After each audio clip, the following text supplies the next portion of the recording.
The aftermarket had more drama for a whole year. I'm Darren, and this is 3 things you need to know for Wednesday, January 10th. Aftermarket, a post from the SEC goes out that the spot Bitcoin ETFs are approved. X lights up with posts everywhere, and the price of Bitcoin jumps. Except it really wasn't approved.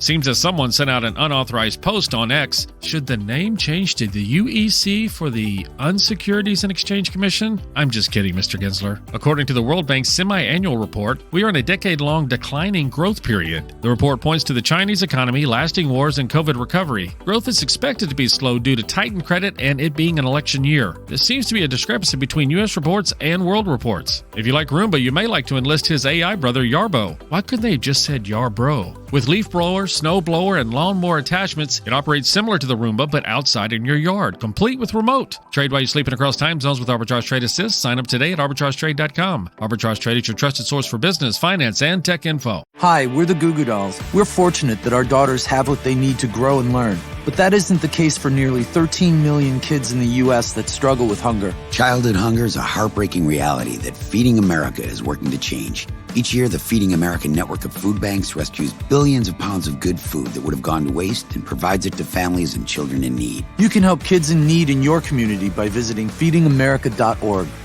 Brought to you by Feeding America and the Ad Council. Announcing the Stanley Cup champions of Tumblers. Caroline writes, if your Facebook reels are anything like hers, they have been covered with the Stanley Cup. Teens excited to get one for Christmas, adult women showing off their collection of 20 or more, and most recently people waiting in line for hours to get the newest Stanley x Starbucks collaboration tumbler. So what's the deal? Why all of the type? This water bottle is called the Stanley Quencher, and it measures 1 foot tall and holds 40 ounces of liquid.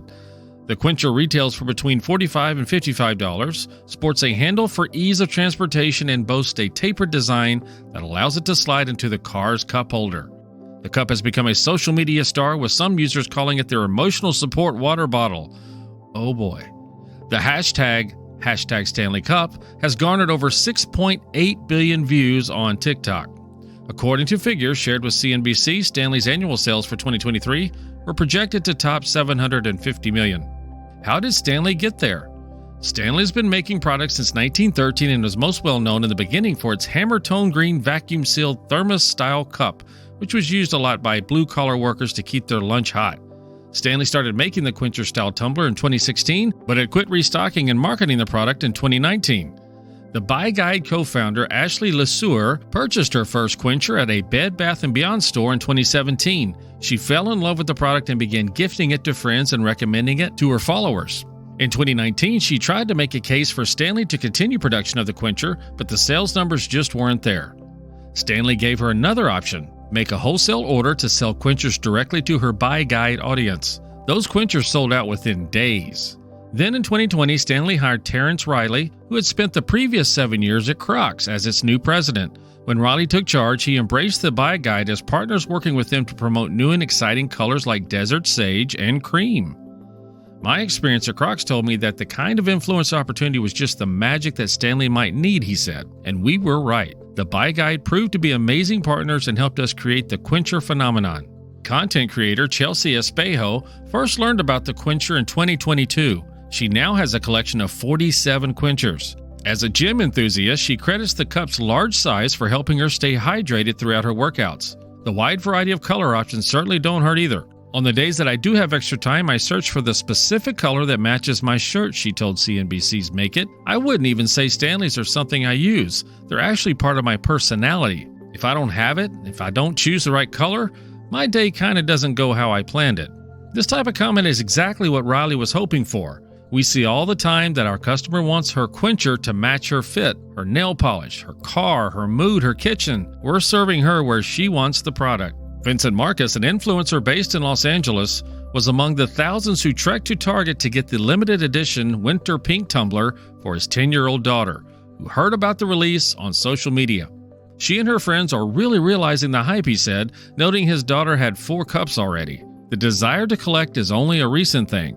The Winter Park water bottle sold for $45 in stores. The cup has already hit resale sites with prices ranging from $100 to $300. Stop watching and start living using Pips, our AI bot. Go to arbitragetrade.com and check out Arbitrage Trade Assist. Uh-oh, Brad's buzzed. Oh, yeah? Yeah, he's starting with the woots. And now a speech. I just want to say that friendship is about heart and brain. Who's with me? Good thing is, he knows when he's buzzed. And my brain is saying, when it's time to go home, somebody call me a ride. Love that guy. Me too. Know your buzzed warning signs? Call for a ride when it's time to go home. Buzz driving is drunk driving. A message from NHTSA and the Ad Council. The pick of the day. Arbitrage algorithms have detected a possible uptrend for Community Health Systems Incorporated. That's CYH. They are headquartered in Tennessee. They provide general and specialized healthcare services and outpatient services. Closed Monday at $3.56, 52-week high of $8 and a penny, and a 52-week low of $2 and a penny. We are not financial advisors. Please do your own research. Arbitrage Trade Analytics LLC is a privately held research company. Arbitrage Trade Analytics LLC is solely responsible for the preparation and distribution of the contents of this podcast. The opinions offered in this podcast are for informational purposes only and are not intended to function as investment advice. Seek a duly licensed professional for investment advice. For more information about the informational research and services offered by Arbitrage Trade Analytics LLC, please visit arbitragetrade.com.